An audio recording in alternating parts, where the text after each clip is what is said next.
आप जी। अबोटाबाद में Osama bin Laden को अपनी छाती के नीचे छुपा के बैठे हो, दुनिया को कह रहे साहब पता ही नहीं। सब ऐसे कैसे हो सकता है कि आपको पता नहीं?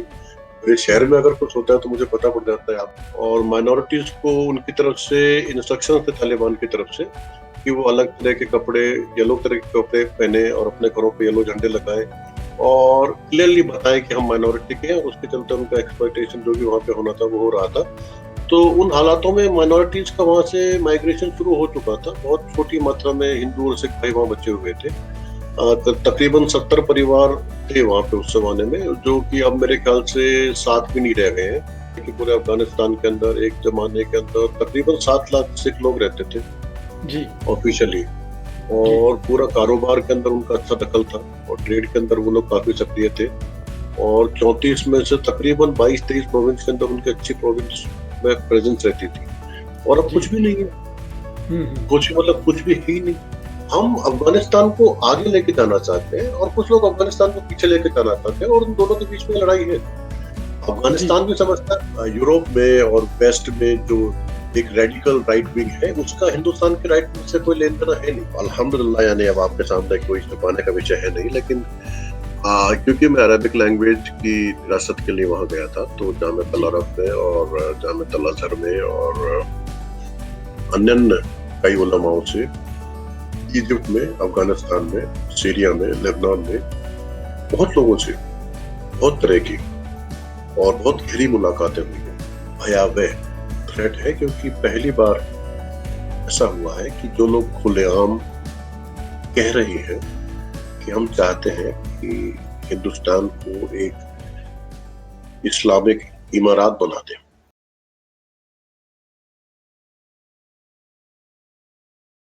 डी डायलॉग टाइम पर सभी ही व्यूअर्स का स्वागत है। जैसे कि आप जानते हैं कि भारत के वेस्ट में राजनीतिक उथल-पुथल हो रही है। अमेरिकन फोर्सेस वहाँ से जा चुकी हैं और तालिबान वहाँ पे ऑलमोस्ट काबिज़ हो चुके हैं। इसीलिए आज हमने आपकी मुलाकात कराने जा एक ऐसे शख्स के साथ कराने जा रहे हैं, जो अफ़गानिस्तान में लंबे समय इंडियन डिप्लोमेट की सेवाएँ दे चुके हैं। जी हाँ, राजीव कृष्ण शर्मा जी जो 2001 बैच के आईएफएस ऑफिसर हैं और वो अपनी सेवाएं इससे पहले बांग्लादेश, सीरिया और मिस्र में भी राष्ट्र के लिए सेवाएं दे चुके हैं। वो अफगानिस्तान की जियोपॉलिटिक की अच्छी समझ रखते हैं और वो ज़्यादा सक्षम हैं उस वहाँ का सटीक आकलन करने के लिए। डे लाइट डायलॉग टाइम पर राजीव कृष्ण शर्मा जी, आपका मैं स्वागत करता हूँ। नमस्कार। नमस्कार जी। जी राजीव जी, अभी आप हमने जो अफगानिस्तान में जो ये राजनीतिक उथल-पुथल हुई है, उसमें आप सबसे पहले ये बताएँ कि तो वहाँ जो माइनॉरिटी है, मीन्स कि हिंदू और सिख है, वहाँ आपका उनसे कोई राब्ता हुआ और उनकी कैसी कंडीशन थी तब जब आप वहाँ पर ये सेवाएँ दे रहे थे? जी, राब्ता बहुत हुआ उनके साथ। मैं काफ़ी अच्छा दोस्ताना माहौल रहा उन लोगों के साथ। जी। और वहाँ पे 2 गुरुद्वारे हैं अपने, एक मंदिर जी। भी है वहाँ पे। बाबा जी। बालक नाथ के अनुयायी थे, तो उनका जी। बना हुआ एक शिवलिंग है और वहाँ पे अपने 2 गुरुद्वारे हैं। जी। और गुरु नानक खुद वहाँ पधारे थे, अपनी यात्राओं के समय में जलालाबाद आए थे गुरु नानक। तो वहाँ पे दोनों गुरुद्वारों से, उनके ग्रंथियों से और अपने जो समाज के लोग उनके साथ बढ़िया राबिता रहा। परेशान होना शुरू हो चुके थे वो, तालिबान के समय से ही ऐसी परेशानियाँ हो रही थी कि तालिबान के तो ऑर्डर्स थे इस तरह के कि साहब आप अलग तरह के कपड़े पहनेंगे, अपने घर पे अलग तरह के झंडे लगाएँगे। और महिलाओं को तालिबान ने पिछले राज में जब 2001 2002 तक, 2001 में तो वो चले गए थे, लेकिन 96 से लेके और 2001 तक का जो उनका राज था, तो उसमें उन्होंने माइनॉरिटीज के लिए काफी रिस्ट्रिक्टिव रखा था जो माहौल था। और माइनॉरिटीज को उनकी तरफ से इंस्ट्रक्शन थे तालिबान की तरफ से कि वो अलग तरह के कपड़े, येलो तरह के कपड़े पहने और अपने घरों पे येलो झंडे लगाए और क्लियरली बताएं कि हम माइनॉरिटी के हैं। उसके चलते उनका एक्सप्लॉइटेशन जो भी वहाँ पे होना था वो हो रहा था। तो उन हालातों में माइनॉरिटीज का वहाँ से माइग्रेशन शुरू हो चुका था। बहुत छोटी मात्रा में हिंदू और सिख भाई वहाँ बचे हुए थे। तकरीबन 70 परिवार थे वहाँ पे उस जमाने में, जो कि अब मेरे ख्याल से 7 भी नहीं रह गए हैं। ओके। और अटैक हुए वहाँ पे, और अभी गुरुद्वार पे जलालाबाद में अटैक हुए, काबुल में अटैक हुए, आपको पता है। जी, जी। तो हालत किसी भी तरह से खुशहाल तो नहीं कही जा सकती। हालत खराब है ओके। और जी, संजीदा है और चिंताजनक है और आगाह कर रहे हैं हमें आगे आने वाले समय के लिए जी, कि जिन इलाकों पे, क्योंकि आपको पता है कि पूरे अफ़गानिस्तान के अंदर एक ज़माने के अंदर तकरीबन 7 लाख सिख लोग रहते थे जी, ऑफ़िशियली, जी, और पूरा कारोबार के अंदर उनका अच्छा दखल था और ट्रेड के अंदर वो लोग काफ़ी सक्रिय थे और 34 में से तकरीबन 22-23 प्रोविंस के अंदर उनकी अच्छी प्रोविंस में प्रेज़ेंस रहती थी और अब जी। कुछ भी नहीं है। हुँ, हुँ। कुछ मतलब कुछ भी है ही नहीं। तो उस समय क्या पता चल रहा है? उस समय पता चल रहा है कि साहब हम जहाँ-जहाँ पे थे वहाँ-वहाँ से हमें लगातार पीछे धकेला जा रहा है और अब धकेलते-धकेलते लड़ाई पंजाब के बॉर्डर तक आ गई है हुँ, हुँ। जी, और बिल्कुल। कश्मीर तक आ गई है। जी, राजीव जी, आप ये बताएँगे कि देखिए अफ़गानिस्तान एक ऐसा देश है कि समझ से बाहर है कि वहाँ पर यूएसएसआर गया, उसके पैर नहीं लग पाए। पहले उससे ब्रिटिश गए, वो ब्रिटिश उससे आगे ये ब्रिटिश इंडिया को नहीं लेकर जा सके, अफ़गानिस्तान के वो जो पेशावर से आगे नहीं ज़्यादा जा सकी। और उसके बाद रशिया आया, रशिया के बाद अमेरिका आया, कोई भी वहाँ साम्राज्य कोई टिक नहीं पाया। इसके पीछे क्या रीज़न है कि अफ़गानी लोग ऐसे हैं? क्या उनका कोई कल्चर बैकग्राउंड है कि उनका कोई धार्मिक अकीदा है? क्या आप मानते हैं कि वहाँ कोई देखिए टिक नहीं तीनों पाता? बातें हैं, तीनों बातें हैं। जो ये जो पश्तून ट्राइब है, उस जी, पश्तून ट्राइब का उल्लेख तो हमारे ऋग्वेद में भी है, तो पुराने लोग हैं जो पश्तून लोग हैं। जी, इस्लाम तो 1400 साल पुराना है, लेकिन पश्तूनों को इतिहास 6000 साल पुराना है जो उनकी पश्तून वली में है। और पश्तून वली में ही इस तरह के कोड ऑफ कंडक्ट और इस तरह के ऑनर कोड्स हैं कि जिनका पालन पश्तून लोग अभी तक कर रहे हैं और अपने इस्लाम को देखने का उनका नजरिया भी इस पश्तून वली से कलर्ड होता है, रेगुलेट होता है। वो जी। इस्लाम को भी पश्तून वली के कॉन्टेक्स्ट में ही समझते हैं, बजाय कि उसके उल्टे समझने के। तो एक रिलीजियस बैकग्राउंड है उनका, पुराने लोग हैं, अपने आप को श्रेष्ठ भाव में देखते हैं हमेशा ओके, और मॉडर्निटी के साथ उनका साक्षात्कार बहुत ज़्यादा लंबे समय से नहीं हो पाया। तो एक तरह से ये तो नहीं कहूँगा कि प्री मॉडर्न माइंडसेट है, लेकिन एक माइंडसेट है that believes that it is doing the right thing as far as Islam is concerned, as far as Pashtun is concerned, as far as their tradition is concerned. तो हुँ, हुँ। ऐतिहासिक तौर से उनको लगता है कि वो जो कुछ कर रहे हैं वो सही कर रहे हैं। अभी हाल में एक कमांडर साहब का, एक तालिबान के कमांडर है, तो उनका वीडियो मैं देख रहा था। तो जी, वो बहुत जोर से शिद्दत से बात साबित करना चाह रहे हैं कि साहब मैंने जो कुछ सीखा है अपनी ज़िंदगी के अंदर वो सिर्फ़ कुरान है और हदीस है और शरीयत है और उसके बाहर कुछ भी नहीं है और आप मेरे ऊपर भरोसा करें कि मैं जो कुछ भी करूँगा वो इस्लाम के अनुकूल होगा। तो उसकी ओके, जो ये शिद्दत पसंदी है वो उसकी ट्रेडिशन में से निकल के आ रही है, वो नई सीखी हुई नहीं है।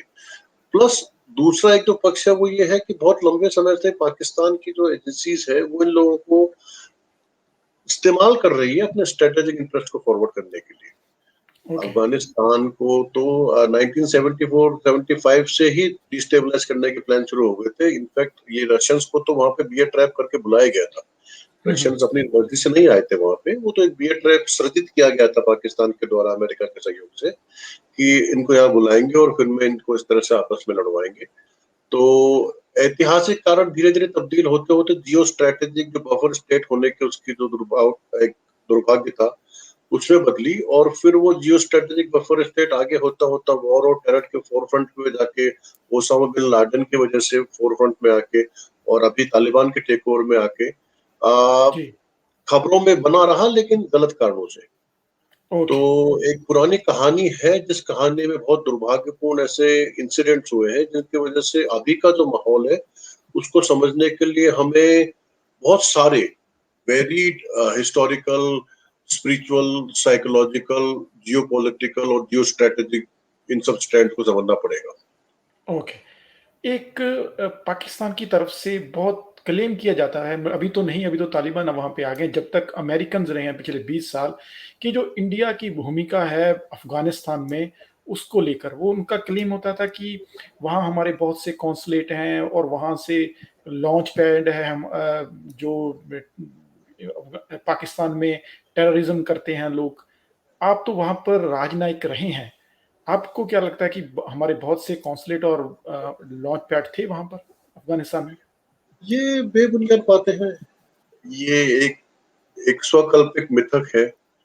एक सेल्फ क्रिएटेड मिथ पाकिस्तान की आवाम को सुनाने के लिए आईएसआई के द्वारा सृजित और उनके द्वारा संरक्षित उन लोग जो लोकल मीडिया में है, आजकल तो इलेक्ट्रॉनिक मीडिया में भी उनके लोग रहते हैं, तो उनके द्वारा लगातार ये नैरेटिव पेडल किया जाता है ताकि उनकी जो अपनी सोसाइटी में एक हैसियत है, स्टेटस है, वो बना रहे।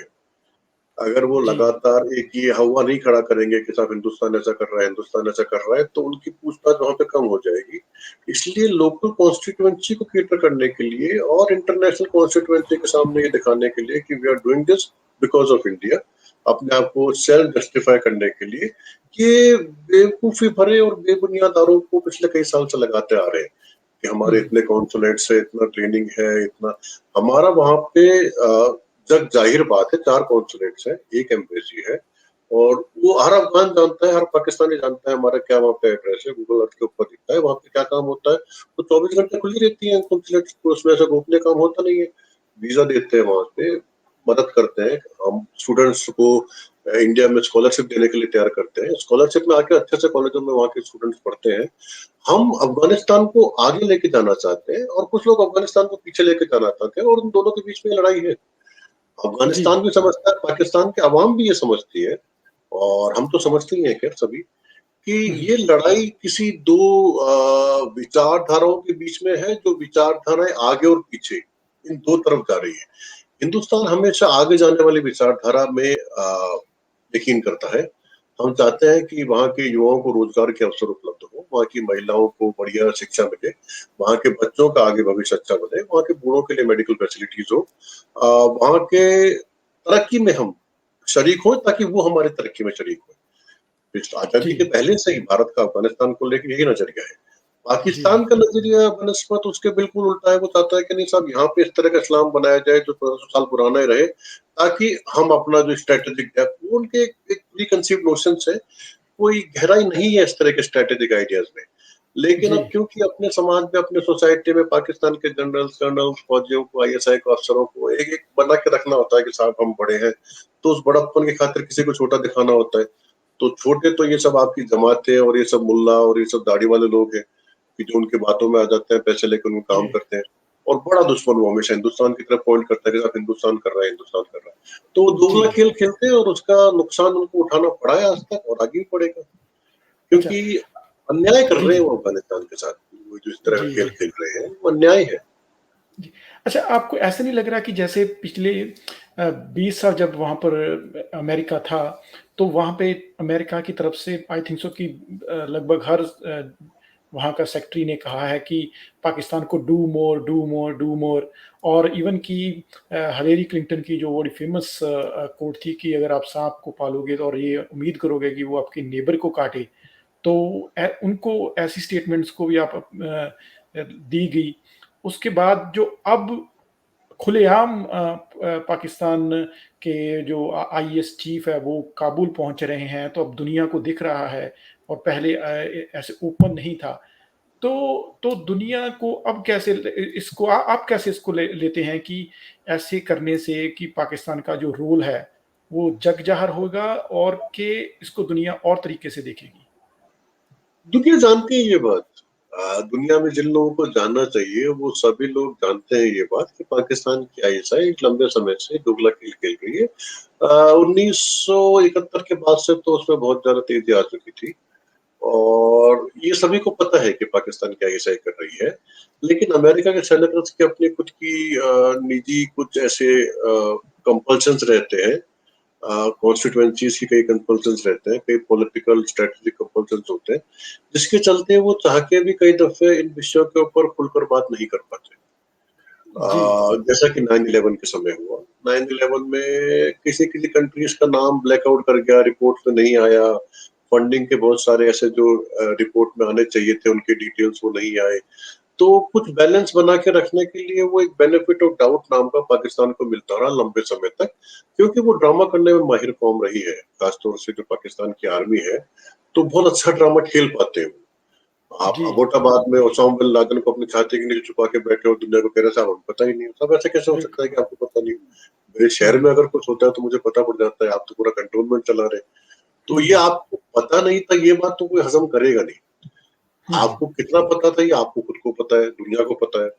अब ये आपने साबित कर दिया है कि जो काबुल में आपके आईएसआई के चीफ उतरे हैं और उतरते ही उनका इस्तकबाल एक अरब के शेख जैसे दिखने वाले लोग कर रहे हैं, और वो हुँ, जर्नलिस्ट से कह रहे हैं कि मैं तो अभी अभी आप में आया हूँ, और एम्बेसडर उनकी तरफ से जवाब दे रहे हैं, और वो अंत में बड़े खुश मिजाज होकर कह रहे हैं कि don't worry everything will be okay. तो ये एक तरह का वो एक स्मोकिंग गन, एक स्मोकिंग बैरल है जो दुनिया को फिर दिख गया है एक दफे और, लेकिन पता सबको था ये शुरू से। Okay. Hillary Clinton, George Bush, Barack Obama, Donald Trump, ऐसे कोई अमेरिकन एडमिनिस्ट्रेशन नहीं रहा कि जिसको पता ना हो इस डुप्लिसिटी के बारे में, लेकिन अब करे क्या।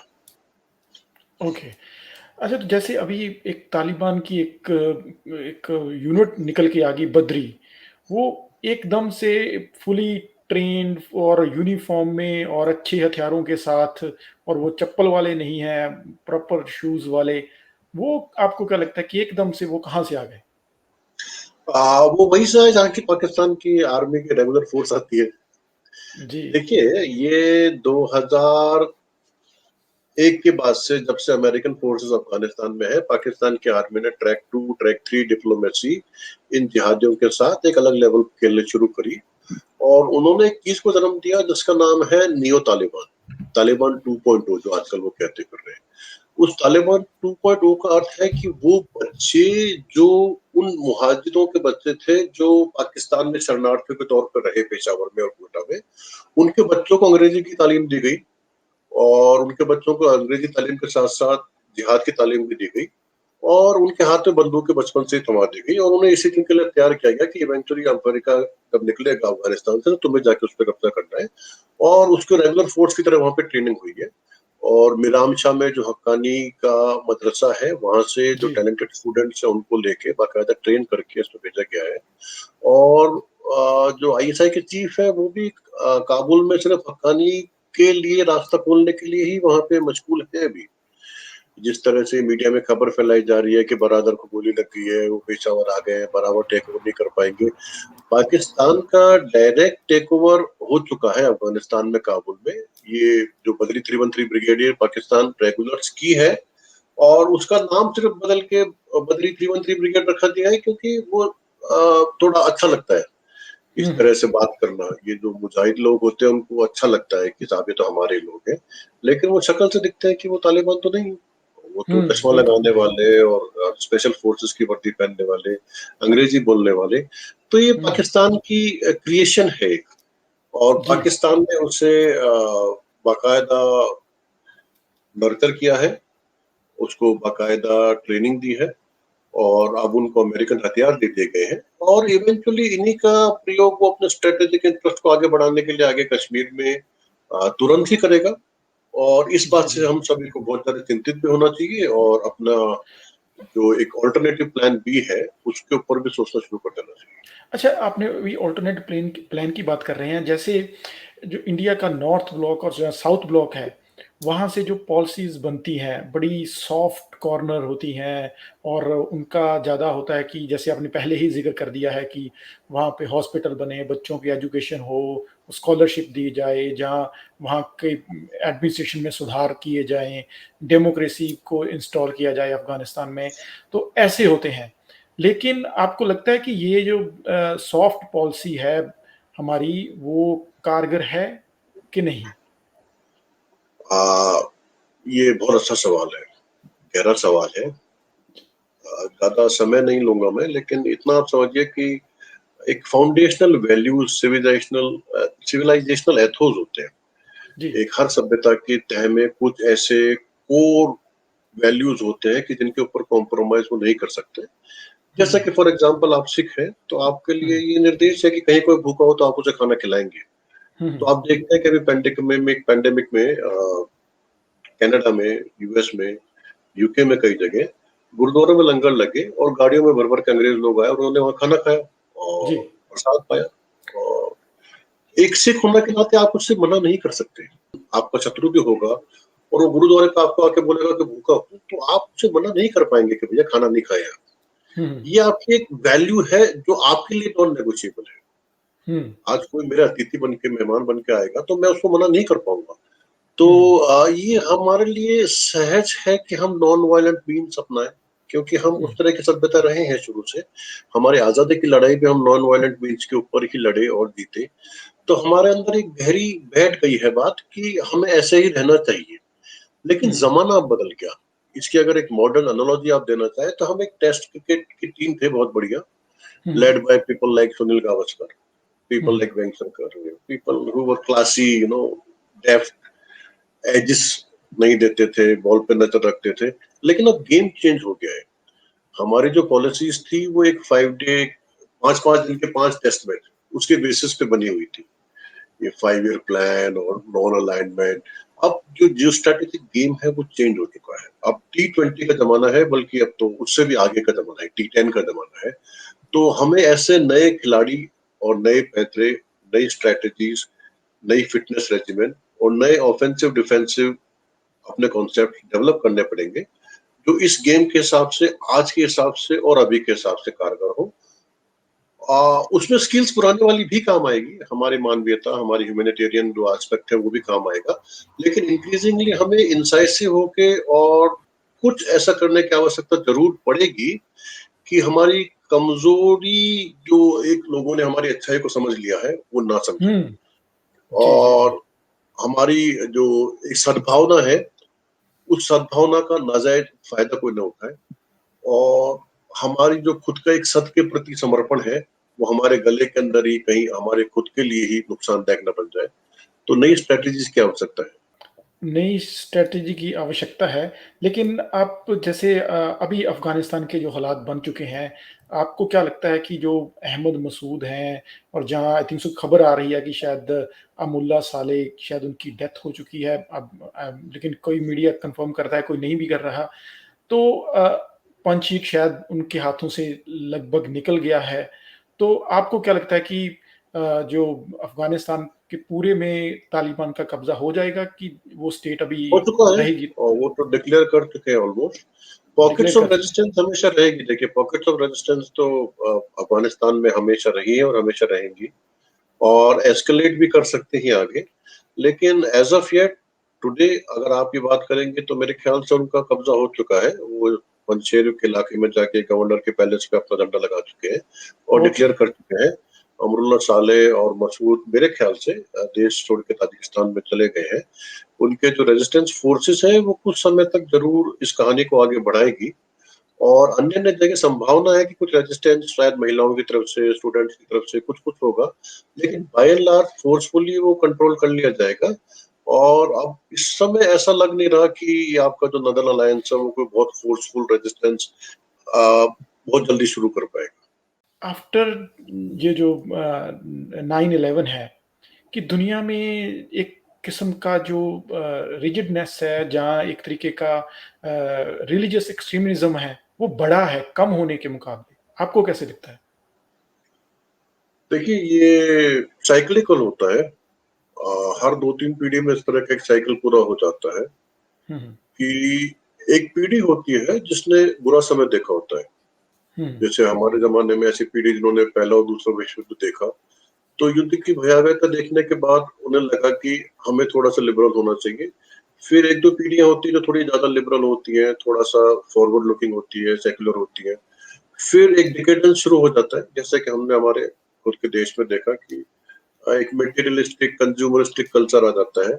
उस कल्चर में जीने के बाद कुछ ऐसे परिणाम सामने आते हैं जो सोसाइटीज़ को स्वीकार्य नहीं होते, और फिर वहाँ पे एक नए समाधान की खोज शुरू होती है जो इनएविटेबली पीछे की तरफ देखने वाला होता है, और वो कई लोगों के लिए रिलीजन बन जाता है। हुँ। हमारे यहाँ ऐसा नहीं है। हमारे यहाँ ऐसा साइक्लिकल परंपरा इस तरह से नहीं है, क्योंकि हम लोग खुद अपने जीवन में उस साइकिल को पूरा कर लेते हैं। जो और देशों के अंदर रिलीजन एक आखिरी समय में अपने आप को सिर्फ सोलेस देने के लिए और मृत्यु की भयावहता से बचने के लिए कॉन्सेप्ट मात्र होता है, हमारे यहाँ उसे रोज जिया जाता है। तो जी। दुनिया में जो ये रिटर्न टू रिलीजन है वो एक अलग तरह का है, और हमारे यहाँ पे जो ये जिसको हम रिलीजन कहना भी नहीं चाहिए, हमारे लिए धर्म है। ये एक जी। बहुत संजीदा फर्क है जो बहुत कम लोग समझ पाते हैं। The return to religion in the West is a different kind of idea than what people see and they call the Indian right. The Indian right is not returning to the religion. The Indians had always lived with the religion because it's the dharma. We don't have a concept of a religion as understood in the West or as understood in this Abrahamic religion. Our religion is what we live every day, 24/7, 365 for every day of our life. Ji. That is what is dharma for us. और उसी धर्म का ये part है जो मैं आपको बता रहा हूँ कि एक सिख होने के नाते अगर आपको कोई शरण आएगा तो आप उसकी रक्षा करने के लिए बाध्य होंगे। ब्राह्मण होने के नाते कोई मुझसे कोई ज्ञान की बात करेगा तो मैं उसे देने के लिए बाध्य होऊंगा, क्योंकि ये मेरे संस्कार है, ये मुझे बताया गया है कि ऐसा करना आवश्यक है। आपने जी। पुरखों से सीख मिली है, ये संदेश है।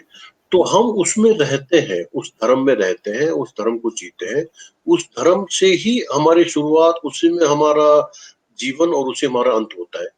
वेस्ट में और खासतौर से अभी अरब वर्ल्ड में कि जो रिटर्न टू रिलीजन है ये इसलिए है क्योंकि वहां पे मॉडर्निटी से उपजी हुई जो भयावहता है उसको टैकल करने के लिए आधुनिकता का जब छोंकन लगाया गया उस समझ में, तो बैठी नहीं बात कई लोगों के लिए। ये जी। जो इजिप्ट में आप देखते हैं कि मुस्लिम ब्रदरहुड है, तो मुस्लिम ब्रदरहुड के कई नेता शुरू में अमेरिका गए और वहां पे जाके वो बहुत चक्के रह गए जब उन्होंने देखा कि साहब यहाँ पे इस तरह की व्यवस्था है कि औरतें डांस कर रही है आदमियों के साथ, और इजिप्ट में तो ऐसा है ही नहीं। आज इजिप्ट में ऐसा है लेकिन वो गांव में नहीं है, इजिप्ट के शहरों में है। कायरो शुरू जी। से कॉस्मोपॉलिटन शहर रहा है, लेकिन जब बाहर जाके ऐसी चीजें देखने को आती है तो उसका एक रिएक्शन होता है और आप फिर पुनः अपने उस छोटे से उस एक माइंडसेट में चले जाते हैं कि साहब हम तो बस ये जो इसी में देखेंगे सारे समाधान। हमारे ऐसा नहीं है, हमारे ऐसा छोटा माइंडसेट नहीं है कि साहब मेरे को मेरी सारी समस्या एक मंदिर में जाके सॉल्व होगी, नहीं। हम उस दुनिया को मंदिर इसलिए नहीं बना देना चाहते कि हम उस मंदिर में अपने समस्याओं का समाधान ढूंढ रहे हैं, साइकोलॉजिकल कुछ सोल्यूशन ढूंढ रहे हैं। हम इसलिए ऐसा करना चाहते हैं क्योंकि वहां पे उत्सव है, आनंद है, खुशी है, प्रेम है, सौहार्द है, वहां पे अबंडेंस ऑफ ह्यूमन एंजॉयमेंट है। तो हम तो वो खुशी बांटना चाह रहे हैं। हम जब किसी से कहते हैं कि साहब आप हमारे गुरुद्वारा आइए और आप इस सेवा का फायदा उठाइए और प्रसाद पाइए, तो इसलिए नहीं कि हम अपना कोई साइकोलॉजिकल सोल्यूशन ढूंढ रहे हैं, नहीं। हम आपको बताना चाह रहे हैं कि हम तो आनंद कर रहे हैं, उसमें आप भी शरीक होइए। एक जलसा है खुशी का और आप भी आइए और गाइए। तो वो हम जी। उसको दो तरीके से देखेंगे। वहां पे जो हो रहा है, जो यूरोप में और वेस्ट में जो एक रेडिकल राइट विंग है, उसका हिंदुस्तान के राइट विंग से कोई लेन देना है नहीं। वो एक जी। अलग तरह की समस्या का एक अलग तरह का समाधान ढूंढ रहे हैं और वो समस्या हमारे यहाँ होती नहीं है। उसको इस तरह से देखना थोड़ा जाती होगी हिंदुस्तान के साथ और हिंदुस्तानियों के साथ। जी।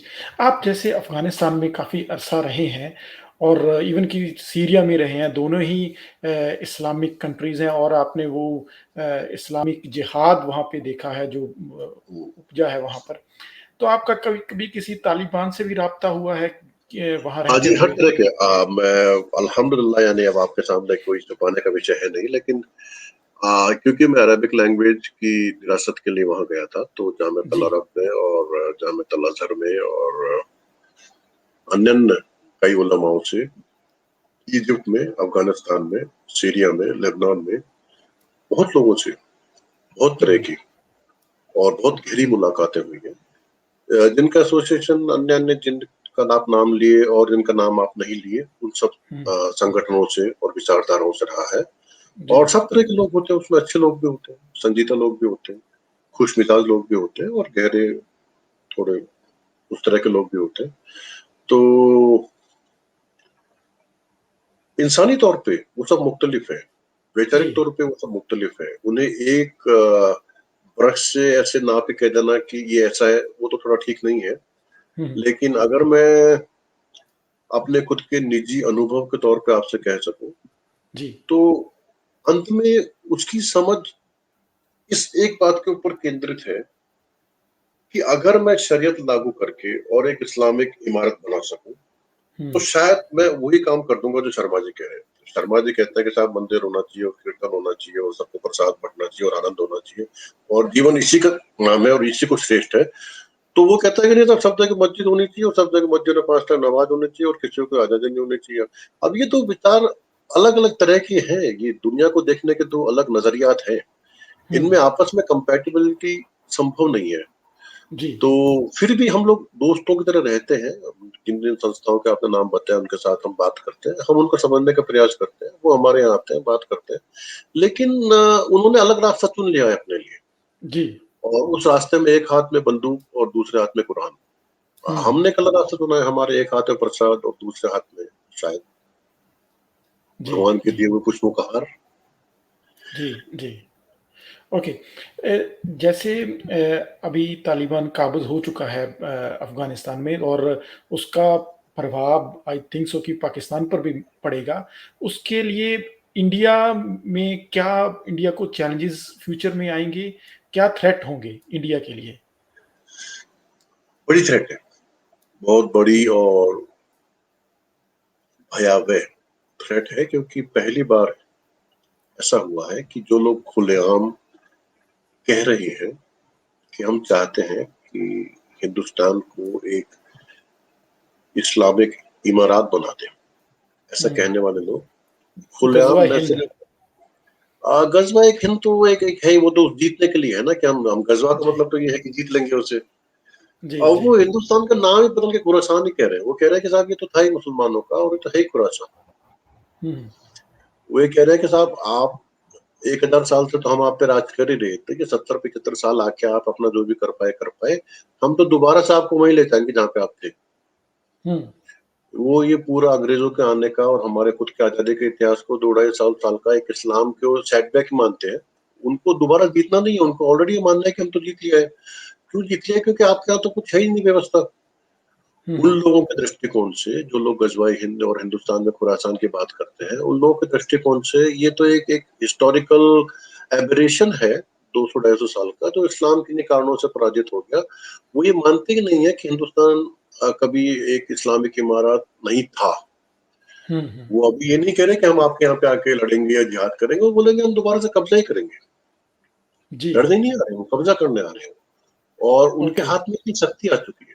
जो ज़्यादा चिंता का विषय है, वो ये है कि अमेरिका का जिस तरह से विथड्रॉल हुआ और एक बहुत बड़ा हथियारों का ज़खीरा उन लोगों के हाथ में लग गया, जिन लोगों के बारे में किसी को नहीं पता कि वो तालिबान है, अल-कायदा है, इस्लामिक स्टेट खुरासान है, इस्लामिक स्टेट लिवांत है, वो उज़्बेक मूवमेंट है, कौन है ये लोग? ये पाकिस्तान की आईएसआई है, बदरी ब्रिगेड है, झंडा बदल देते हैं और अपना नाम आप माइक लगाओगे तो बता देंगे हम ये हैं।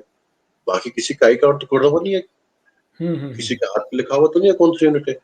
ऐसे लोगों के पास हज़ारों की तादाद में हमवी और M24 गन्स और स्नाइपर राइफल्स और रॉकेट लॉन्चर्स और ग्रेनेड्स और पता नहीं कितना ज़खीरा हथियारों का और अनगिनत मात्रा में गोलियाँ, और ये चिंता का विषय है, बहुत ज़्यादा चिंता का विषय है। इसको बहुत ज़्यादा गंभीरता से लेना चाहिए। और आप अगर ये हाल का पिछले 20 साल का, पिछले 10 साल का इवन, जो इस्लामिक मिलिटेंसी का जो भी ऑन ग्राउंड एक इन्वॉल्वमेंट रहा है सीरिया में, लीबिया में,